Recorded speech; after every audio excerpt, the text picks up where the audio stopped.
New this morning, we now know the name of the security guard being hailed a hero after being killed in the attack at a San Diego mosque. He is Amin Abdullah, a father of 8. He is one of 3 people killed in the shooting, now being investigated as a hate crime. Police say 2 teenagers, ages 17 and 18, were behind the attack. They were found dead in a nearby car from self-inflicted gunshot wounds. Law enforcement officials tell CNN hate speech was scrawled on one of the weapons they found, and one of the suspects left a suicide note about racial pride. Joining me now is Edward Ahmed Mitchell, the National Deputy Director for the Council on American Islamic Relations. Good morning to you.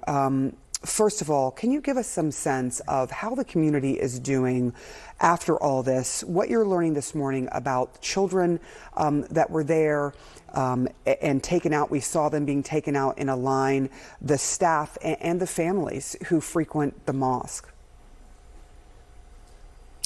The Islamic Center of San Diego is one of the most prominent mosques in the state of California. It's well known across the country. It's not only a place of worship, it's a place for school. As you noted, they have elementary school kids there throughout the week who are learning and studying. So this is a horrific tragedy, and it could have been much worse if not for, thank God, the brave actions of Amin Abdullah, who did what he could to protect everyone inside and sacrificed his life in the process. You know, every mosque in America is aware of anti-Muslim hate, of the threats to mosques, of what happened to mosques in New Zealand and the United Kingdom and Canada. But we never, expected it to happen here, but we prepared for it. This mosque prepared, it was ready, and it should not have had to do this. Anti-Muslim hate is out of control in this country. This was the predictable result of it, and it's just a horrible tragedy for that community and for American Muslims, and I think for our whole country. What can you tell us, if anything, more about Amin Abdullah? We just saw, brought up a photo of him, and his close friend said he can't imagine him doing anything other than what he did, and he believes that he sacrificed himself so that more people were not killed or injured. Do you know anything more about him at this hour? Yeah. The leadership of our San Diego chapter has been at the scene on the ground, and what I've heard is that Amin Abdullah was respected, beloved in the community, as you said, a father of 8. And what's fascinating is the last post that he made on Facebook was expressing the Islamic belief that dying for the sake of God, doing something righteous, is a wonderful way to end your life if you have to. And so he ended his life saving the lives of children, saving the lives of people who are worshiping God in that mosque. And so, he was beloved before. He's even more beloved now. We pray for him. May God grant him peace and comfort his family. And the community right now is rallying to support his family and the other victims. 2 other people were murdered at this mosque by these anti-Muslim extremists. And so the community is standing with all of them today. Have authorities given you any more details about these 2 teenagers, a 17-year-old and an 18-year-old? They're saying they believe that this is a hate crime. Have you gotten any more details as to why they believe that, and what is it that was with them that leads them to believe this very thing?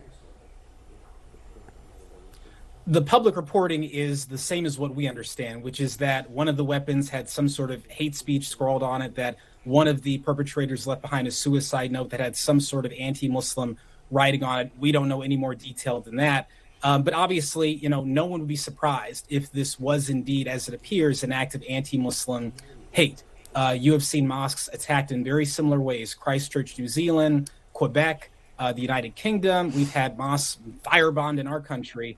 A mass shooting is the first, though. And given the climate of anti-Muslim hate, you've got prominent politicians calling for the literal destruction of quote-unquote mainstream Muslims. You got politicians saying that Muslims are not welcome in America. You have politicians who are, targeting Muslim private schools, saying they're a danger to our nation. When you have all of that rhetoric, it is no surprise that someone, in this case potentially 2 teenagers, would act on that hate. What does it tell you that it is teenagers? These are young people, young minds involved in this, and then they took their own lives. We also know that the mother of one of these young people noticed that he was gone and had weapons, and that there was a suicide note. But what does it tell you about the way in which young people might be learning about the Muslim faith, that they would do something like this? No young person grows up hating their neighbor because of their race or their religion. Hate is learned. It is taught. And the fact that you had people this young who decided to engage in this horrific act of violence at their local Muslim house of worship is a sign that hate speech can lead to hate crimes. If a young mind hears over and over again that Muslim Americans are a danger, that Muslim Americans are not welcome, that this is a country that does not welcome Muslims, even though we've been here since before it was a country, there is a danger that someone will take that sort of hateful rhetoric seriously. And we've seen again and again that hate speech can lead to hate crimes. All of the mass shootings at mosques that I noted to earlier, the killers in those situations all had either liked or followed or platformed and shared content from prominent anti-Muslim extremists. So, I understand that some politicians think that Muslims make a good political football, but their rhetoric has real consequences. The American Muslim community is not going to tolerate being put in danger like this, having a bullseye on our back. This is our nation too. Everyone has the right to worship peacefully and safely in our nation. And we're going to keep doing that in San Diego and across the country, God willing. Edward Ahmed Mitchell, thank you so much. I know this is a really difficult time for you as well. I do appreciate you taking the time with us.